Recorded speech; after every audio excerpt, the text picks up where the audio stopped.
let's get into the overall report cards and some featured matchups. You want to do the matchups first before the report card? So just tell me the matchups. So let's do one by one, and then my pick, and then my grade on both those teams for that game. Okay. Well, the first one you didn't have a pick, but I thought it was notable because you had them in your playoff. Mm-hmm. South Florida beats number 25 Boise State 34-7. Golly, yeah. Like, mind you, a little preface it. I didn't pick on any of the Boise State games. I just kind of won by default on my thing. But like, what a big upset to start the year. Like, to me, kind of set the tone for what week one was going to be.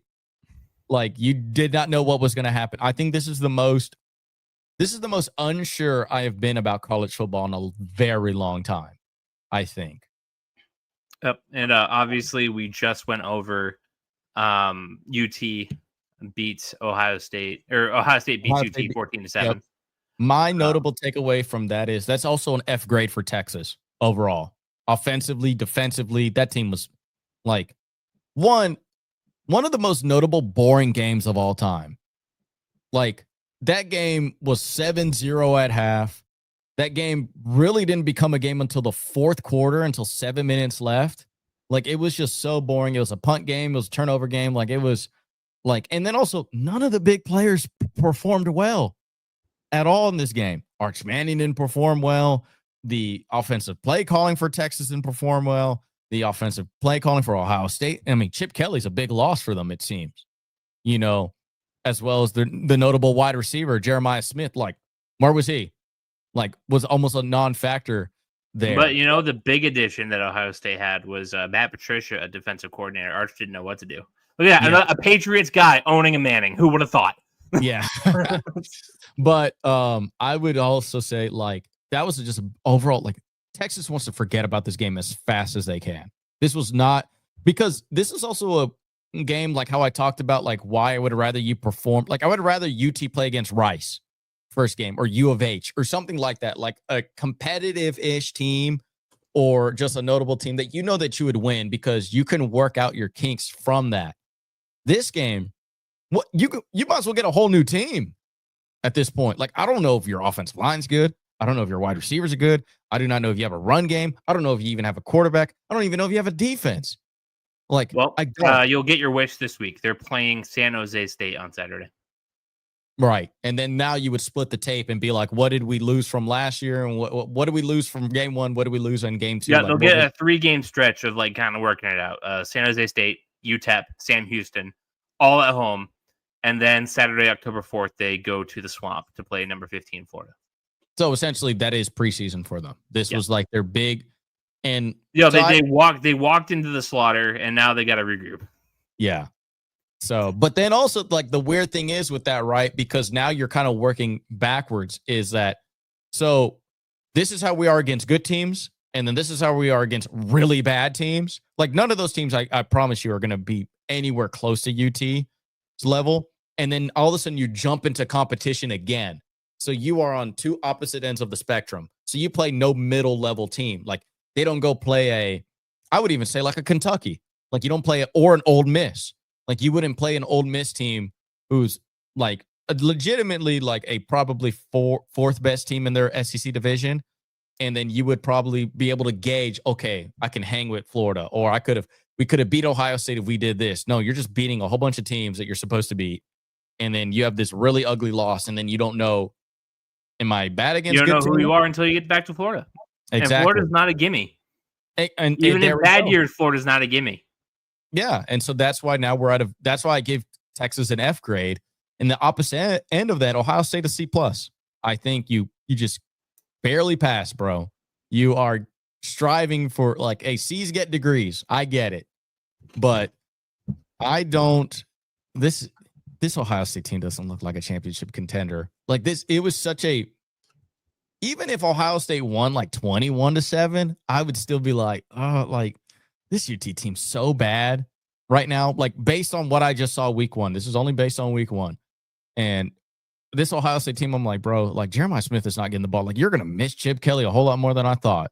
Like, and also, your quarterback isn't that notably, like, he isn't a CJ Stroud. He isn't even a, like, he's not one of those guys where I'm just like, oh, this offense is going to be really clicking underneath him. This is going to be a down year for Ohio State, and a lot of people kind of predicted that as much as you lost on there too. I mean, they're kind of going through what Michigan did last year.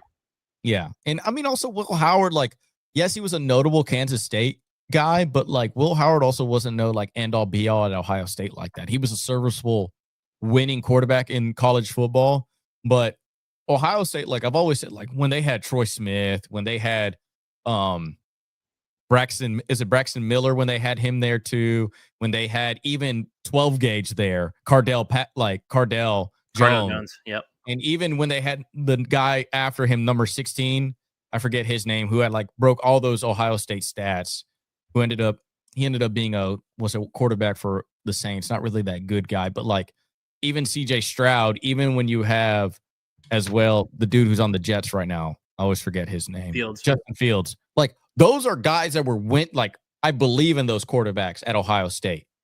Like they were notable good guy. JT Barrett was the other guy I was thinking of. Like those were quarterbacks that I believe that they could win. Like they were going to win a game for Ohio State. I don't know if Julian Saying is that guy. I think he's a little bit maybe like a stat patter. I think like especially with that Ohio State offense, but at the same time, he didn't pat no stats against UT. And it's not like this UT defense is on paper they look fearsome, but like it was just kind of like offensive, like their offensive play calling was just that bad, I would say. Your number 11 ranked GT beats Colorado 27-20. Yep. Georgia Tech, who I had in the playoffs, Haynes Keen, former Texas A&M guy, looked really good against that Colorado team. I mean, also I kind of predicted that Colorado was going to have a setback. You lose a Heisman and a very good quarterback, a very good college quarterback in Shedeur Sanders. Like you are going to suffer a setback as well. And I think Georgia Tech is just going to surprise some people this year. Yeah, GT's not for nothing, a pretty solid school. Yeah. And they, like I said, they keep harping on this. They should have beat Georgia last year, and Georgia's a very good team. The real USC, South Carolina, beats Virginia Tech 24-11. Yep. Very good showing for their young quarterback out there. He's very good. He's actually a legitimate NFL prospect. Very good showing. Yep. He is a very good guy. And but Virginia Tech, I mean, God almighty, since the Frank Beamer days, man, like also just, 11 points. Just horrifically mediocre. Yeah. Like they're until they need to get one of those guys like a Tyrod Taylor, Michael Vick, like even who's the dude who ended up playing like tight end? Logan Thomas. Like you need to go back to that Virginia Tech. Like those were the times y'all were winning. Shout out to LCO. Yeah. But I mean, good job for South Carolina. They could be a little bit scary this year. They could be a little bit scary. I agree. I think people are sleeping on them. I think they're like kind of like Ole Miss of last year. Like they are going to beat a notable team, but they'll probably get 3 losses. Number 9, LSU takes on number 4, Clemson, your national champions. Your national champions took an L, 17-10. LSU wins. Yep, and I predicted 33-20 on this game, Clemson. And man, oh man, this is the one I'm eating the most crow on. Yep. Same with the Alabama one that we're going to talk about.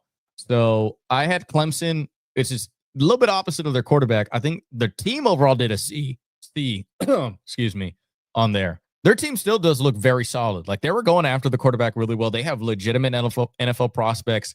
I just think just kind of like the Clemson, the Texas and Ohio State, I just think this is a week 1 matchup where it was just kind of like I would preferred you would have played a much smaller team to figure out your kinks. Now, granted, the ACC is really not that difficult to schedule for Clemson this year, but I give them like their team is still very solid. This is the team I think is going to bounce back the most from a loss from week 1.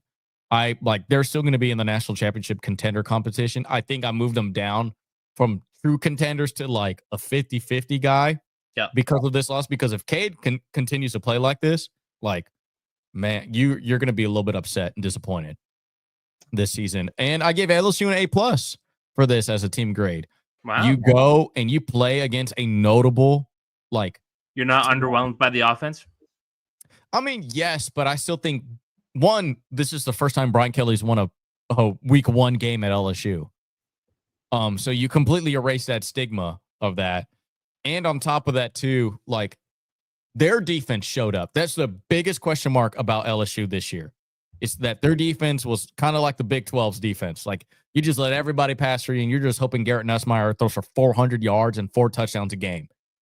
You just showed me that even with Garrett Nussmeier playing a mediocre-ish game, like an all right above average game, you still won. Because if you were to tell me Garrett Nussmeier threw for only, 200 and something yards, they didn't score more than 17 points, I'd have been, okay, LSU probably gave up a lot on defense. No, they held a very good Clemson offense to only 10 points.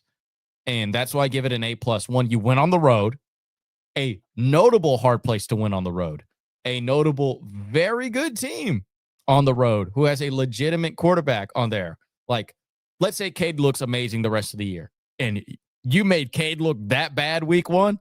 I'm giving you an A+ defensively for that. All right. We mentioned this game a little bit. Florida State beats Alabama 31-17. Notable note: the spread was Alabama -14. Florida State beats Alabama by 14. Alabama's getting a D for me on this one. D, not enough. No, because it's still, you're losing a lot quarterback wise. You know, you are going with Ty Simpson. Ty Simpson is not a guy who's going to win you the game. He's also a guy who now it looks like he can lose you a game. But you're just getting a very steady quarterback, and their wide receivers are still really good.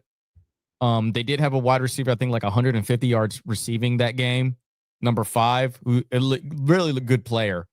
I just think that, man, Bama's defense is garbage, man. Now I could be completely wrong about Florida State. Yeah, your guy, Jeremy Bernard, 8 for 146. Yeah, and mind you, really good. That's a really good showing on them. Yeah, he's not Jordan Tyson though. Yeah, exactly. Or he's also the 3rd best receiver on that team, and for him to go off like that, but I just think it's just just a very bad loss for them. Now, granted, the only positives you look at it was at Florida State, so it's an away game, and it was a non-conference game. And mind you, this Florida State, this is also Mike Norvell, who also went undefeated, and Mike Norvell, who also went 3-9. So you don't know who's this guy, really. You do not know, what if Florida State at the end of the year is undefeated? What if they beat Clemson? All of a sudden, it's okay, this is not a bad loss anymore. But that's why it's kind of, you're concerned. Yeah, because this Alabama defense is my biggest problem. Because if you're giving up that much to Florida State, man, Georgia's gonna hit you in the mouth. LSU is gonna punch you in the mouth. I mean, Ole Miss is gonna hit you in the mouth. Because everywhere else, to me was okay if you lost to Florida State, but let's say they lost by 30-31, 30-35. Okay, but your offense can keep up. I'm okay with that. But your lackluster offense, and then you got punched in the mouth because Florida State just outran you. They outmuscled Alabama. It's a crazy thing to say. And every other team in the SEC outside of Texas looked good offensively, looked above average offensively, and that includes LSU. So when a Florida State team kind of didn't need to pass the ball, we went over at 9 for 14, and he didn't even have a scoring touchdown, and your running game was the main thing on there, I would be very concerned for Alabama. And Florida State, good. Yeah, and Florida State to me got an A+. You went against a very tough team that a lot of people have even winning the SEC this year, and you punched them in the mouth week 1. It's a very good win for them. All right, last one. This game just ended within the last hour and a half or so. Notre Dame, number 6 at number 10, Miami. Notre Dame was a 2.5-point favorite. Miami beats Notre Dame 27-24. Miami's first win versus a top 10 opponent since 2017. Gerardo. I'm going to give an A for Miami. Or a B+, A or an A- is probably a good one. One you won at home. But granted, it's also Miami. Nobody shows up to those games. But what a great, the trenches absolutely won them this game. Carson Beck did what Carson Beck is supposed to do, is you just need to facilitate the ball to your playmakers. I do not need you to win a game. I just need you to look the part. He did, I think, 204 yards through the air and 2 touchdowns. Their notable receiver was a true freshman. Absolutely went off. Carson Beck, 20 for 31, 205 and 2. Yeah, so exactly. Kamar Brown, the running back, 15 carries, 54 yards and a score. Mark Fletcher, 15 carries, 66 yards. The leading receivers, Malachi Toney, 6 for 82 and a score. CJ Daniels, 5 for 46 and a score. Exactly. Like this is kind of what a Mario Cristobal team is just like, because last year, remember, the reason why Cam Ward put up those stupid numbers because they had no defense last year. Like he had to, and now Carson Beckett's like, bro, if you get us 21 points, we're gonna win. And being now they have a notable win on week 1 in comparison to what Clemson did in the ACC.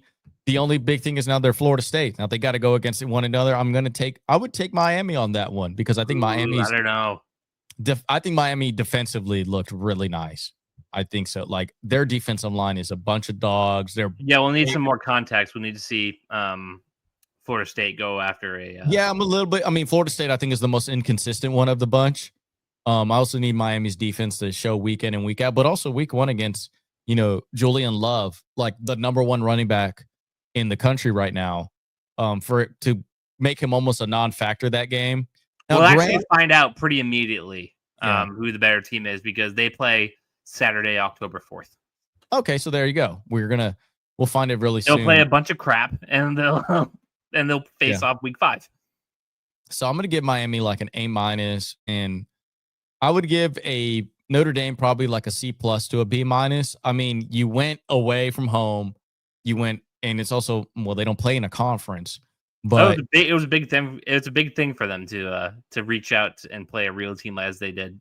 Oh yeah, because Notre Dame notably likes to cakewalk all the way to the playoffs, and then when they play against real teams, what happens? They don't win. So I think it's a good litmus test for them because I think that was Notre Dame's biggest issue for years to come was you didn't play against anybody until it was too late, and so the amount of adjustments that you can make in such a short period amount of time.